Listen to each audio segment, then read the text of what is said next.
guys, I'm here with my round 1 recap of the London Chess Classic Under 2000s tournament. This is my first tournament of classical chess since August when I played in the Maya Chess Open. My recaps are up for that if you want to go and watch them. So in this game I played with the black pieces and I was playing a 1949 rated player. So under 2000 means like my opponent is probably one of the top seeds in this section. And I am 1688. So definitely I'm not the favorite in this game, but I did manage to do some prep online and I saw that he played the Queen's Gambit. Now, I have very, very little experience playing against the Queen's Gambit over the board. I very, very rarely see it. I've probably had it like twice over the board since I started playing the Queen's Gambit Accepted, which is the opening that I chose and the opening that I play. So I did manage to look at his chess.com.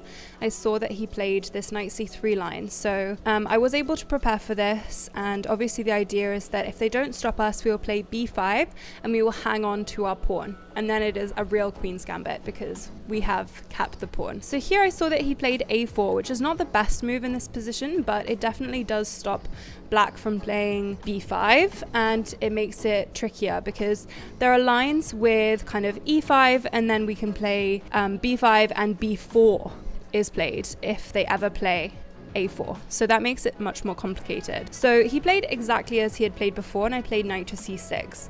Knight to c6 is a move that I know is very common in these lines with an early knight to c3 because we play knight to a5 and try to keep the pawn. In pretty much every other line of the Queen's Gambit Accepted, we play c5 really early on and we don't play knight c6. We delay it or we don't play it. Sometimes we play knight d7. But in this specific line, I know we play this. So this is my preparation. And then knight to f3, and I wasn't actually sure what to do here. So my preparation went a whole 5 moves deep. But the best move the engine is telling me is bishop g4, which is what I played. And I'd seen that this was thematic because obviously we're attacking the d4 pawn twice and it's only defended by the queen and the knight. So if we can remove a defender and win an extra pawn, we will do so. Knight e5 is the main line the engine is giving me, but I thought that this was not very good because I think we get a queen trade. Anyway, my opponent played e3, which allows me to play knight a5 and hang on to the pawn. So this might remind some of you of like a semi-Slav with this like idea to play like b5 and stuff and try and keep the pawn. Like sometimes that happens. And anyway, this is what happens. And instinctively here, I would not trade my bishop for my knight, but I had seen in the lines on Chessable and stuff that pretty much you always trade the bishop for the knight. So obviously, if you play bishop h5, then g4 is coming. And if they want, they can win the bishop either way because bishop g6, knight h4, or knight e5 or whatever, and they can get the bishop. So I just trade it like this. Yes, and queen takes. And I don't know why the board is a different color. Excellent. I guess that's how it is now for life. And here I played knight to f6. So both of us kind of using the same amount of time here. I've played literally every top engine move of the line. Slay Lula. And my opponent plays rook b1 here, which I thought was totally insane, but now the engine is telling me it's the best move. Because obviously knight to b3 is obviously an idea with a tempo. But I never got that because of rook b1. So it's a very prophylactic move. And here I just played e6, continuing development. I did consider c6, which is probably the second best move, but I thought I should prepare to castle. Bishop e2, both sides are preparing to castle. And okay, here apparently c6 is best. c6, b5, c6, white castles, and we play for b5. This is a line I'd calculated, but I just thought it was a bit risky to have my king here, especially because like the rooks are coming to the center and these pawns are going to be pushed, and I just thought that I should get my king safe. But apparently I had time to do this now, so I probably should have done this now. Instead, I played bishop b4, which is the second best move, and after castles, I played castles, which is only slightly worse than b5. So I still have a good position, and we could say that I'm like very slightly better out of the opening. As you can see, the engine's on my side, but pretty much all of these knight c3 lines are like quite poorly regarded according to my Chessable course. Not trying to diss my opponent, but these knight c3 lines in the Queen's Gambit Accepted always allow black to get like whatever the the engine thinks there's a slight edge, but I guess practically speaking we do have a knight on a5, so maybe for a human, and I am a human, it's actually not that good. And rook d1 is the natural follow-up, preparing to push the pawns in the middle. c6, I literally haven't played a single bad move so far, so I'm very excited to see where I messed up. And e4 and queen c8. Yeah, I thought this was my mistake. So I was going to play for b5 here, which is the best move. I was going to play b5 right away, but I was concerned about d5, and apparently this is just bad. And I did look at this line with e takes, and I just thought that like maybe... Okay, so the trick here is bishop takes knight, and if you don't take, then you're worse. So here is knight takes, and if I don't play knight takes, I'm worse because of losing the b5 pawn after those trades. Obviously, if c takes, then b5 hangs to the rook at the end of those. Or maybe it doesn't. I don't know, but that's what I'd calculated. I guess this is what I should have gone for and trusted myself, but I was a bit like afraid. And I guess that was a big problem. I obviously didn't want to move the queen onto a dark square, because any dark square you have the bishop coming either to f4 or to e3. So I thought like queen c8 or something was one of the only options for the queen, but apparently I just didn't need to move it anyway. I also saw plans of like bishop here with e5, attacking the pinned knight. So I'm kind of curious as to like what, you know, is best here. And apparently it's bishop e7, and I guess now you can play for knight d5, because what I was concerned about when bishop g5 was played, because it was played, was I think I was just in a much worse position because of queen c8. I kind of knew queen c8 was bad, and I spent 5 minutes on it just to play a bad move. So that's quite disappointing, because bishop g5 was coming anyway, and after I'd moved out of this pin, I didn't want to play bishop e7, which is a mistake, I think, because this looks really uncomfy. The engine is telling me it's equal, but I really thought after knight b6 I was like much worse. So apparently I can just go down the exchange. Well, this isn't very human, so I don't blame myself for not being cool with this. I guess I have a pawn for the exchange, but here I played knight d7, which apparently is not that good. Apparently knight e8 is better, but I thought knight d7, and apparently this was incorrect. Here my opponent played e5, which apparently isn't very good. And here I had kind of toyed with the idea of f6, which is apparently the top engine move, but I thought that I was just giving myself a really bad e6 pawn for no apparent reason. And I also thought that after takes, yeah, I think I just thought I was weakening my pawn structure too much, but apparently I'm really happy here. So go figure that we love an isolated e-pawn. And here I blundered again, and I played b5. Well, the engine is calling it a miss, so now it's +1 instead of -1. And the reason being is that my bishop is actually trapped. So I think this is why f6 was so important, but I hadn't realized that the bishop was trapped until after takes, and knight a2, which is exactly what happened. And I was like, oh my god, this is terrible. So the first move I looked at was knight c6, and I was like, okay, I can defend my bishop. But then after knight c6, takes, you have this fork with the bishop. But apparently this is just even better for black. Like, apparently I'm just better here, which I found really hard to believe that I was better here. I thought maybe I would be okay, but I didn't feel good about it, because then I had 2 knights against bishop and 2 rooks, and I thought that trying to preserve a bishop would be better practically, but I was completely wrong, because here I burnt a lot of time and I played the wrong move. I probably should have just blitzed out knight c6, and because, you know, long think, wrong think, and I obviously made the wrong move. I played knight takes e5, which is a blunder, because I figured that after pawn takes bishop c5, I have 2 pawns for a piece, but apparently I'm just dead lost here, and I think it's because of my king's safety. My king is a lot weaker than I had anticipated. So even though my opponent is only up 1 point of material, as you can see, Stockfish is very much in their favor. And I thought maybe I could get my knight up to d4 and I would be okay, maybe even to f5. And I thought my bishop could be good along these dark squares, but I really just made the bad decision, because My rooks are actually just really rubbish pieces. Like, I can't activate my rook to d8 because of this dark squared bishop, and I have no other open files. So, like, speaking logically now, as a person who made the wrong judgment call here, I can very easily convince myself that going down the exchange was much better. I just thought going 2 pawns for a piece would be better, but clearly it wasn't. So yeah, this was my big blunder, I think.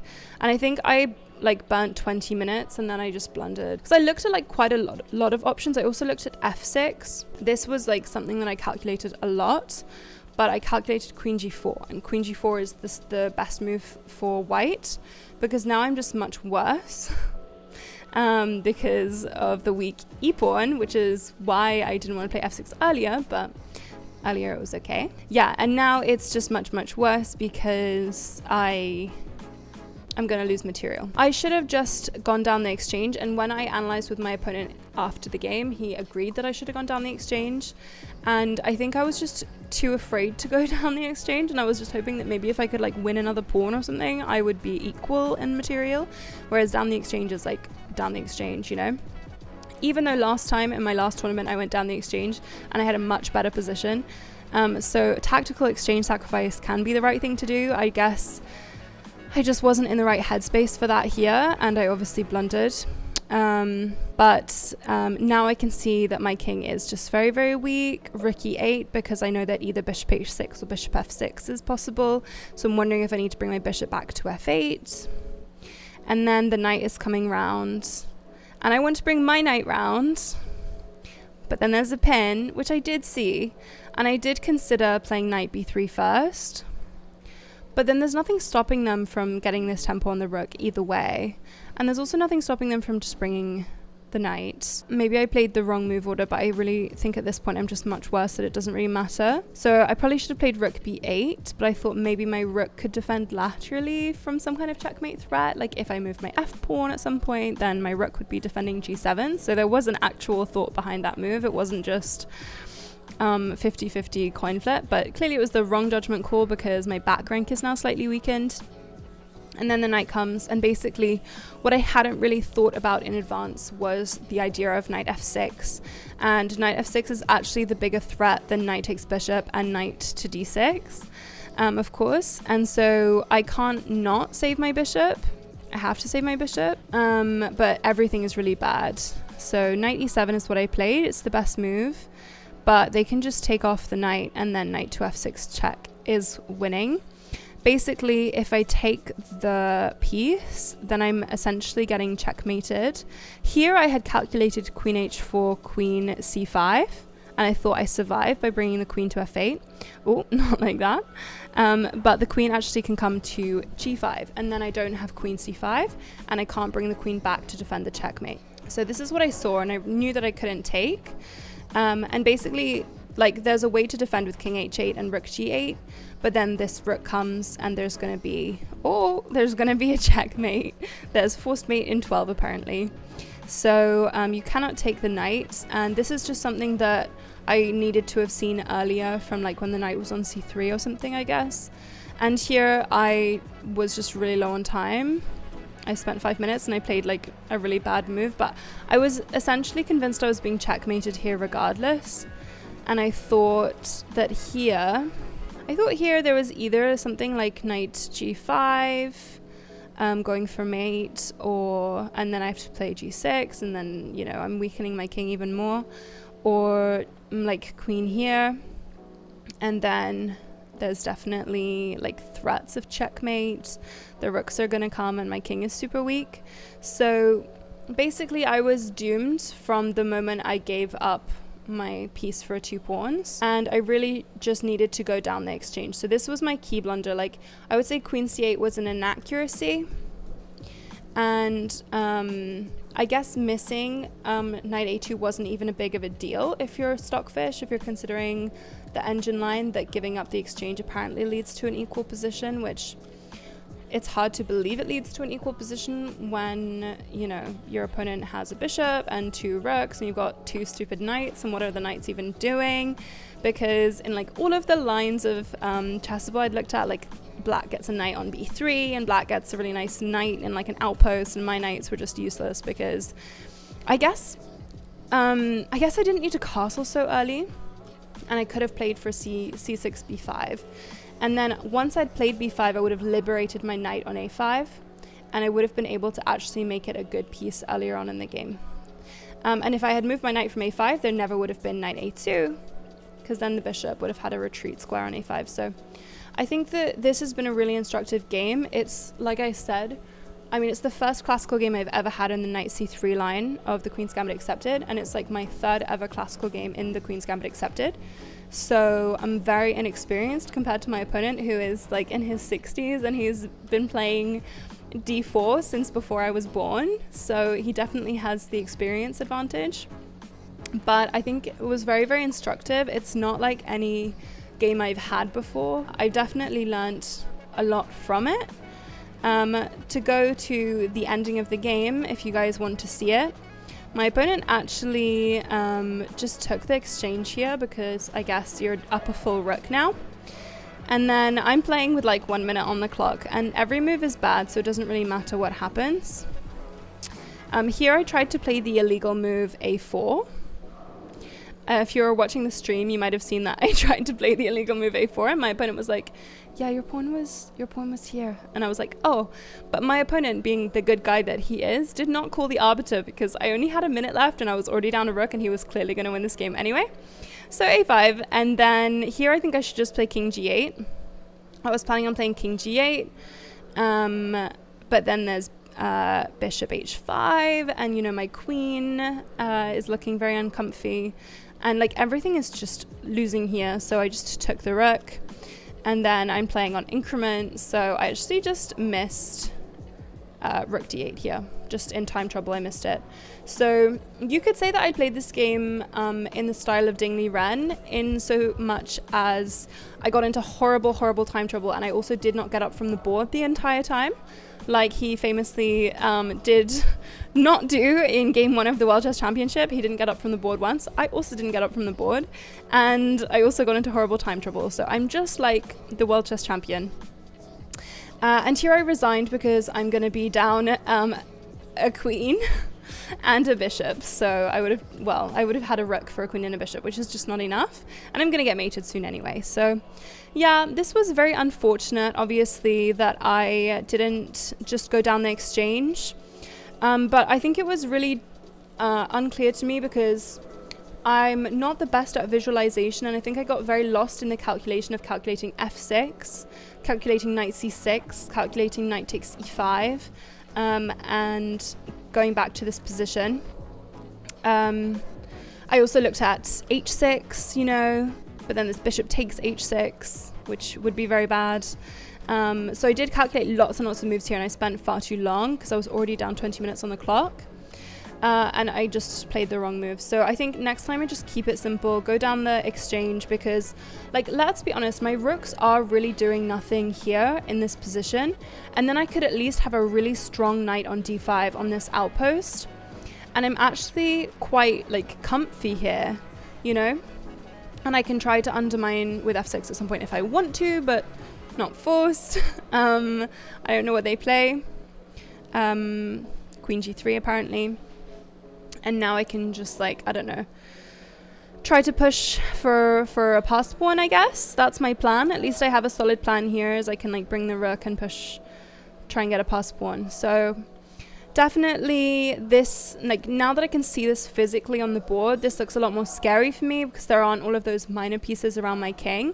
I think that was really the key problem, is my king safety was so compromised by giving up the piece for the 2 pawns, because not only did it open the center, which only helped my opponent, but I just had useless rooks that really played no role in the entire game. So I think actually I was too hard on the knights. They would have been much better pieces, and I guess I know now for next time. But I hope you guys like this game. Tomorrow I will be playing 2 rounds. Tomorrow is the only double round day of the tournament, so I'm going to be playing both of them. Hopefully I have the stamina. My first game back, I think, of playing classical chess is always a bit rusty, and I feel like it takes me a little bit to get in the zone, especially because I only play every couple of months. Like, I don't play in a league, I don't play weekly games or anything. So my opponent was really nice. We analysed afterwards. He was obviously the more experienced player, the better player. And I don't feel sad about the game. Like, I feel like it was very instructive, and I'm looking forward to another chance tomorrow. Hopefully I will win tomorrow. But anyway, I hope you guys enjoyed this recap, and I will catch you in the next one. Please like and subscribe if you haven't already, and see you tomorrow. Bye, guys.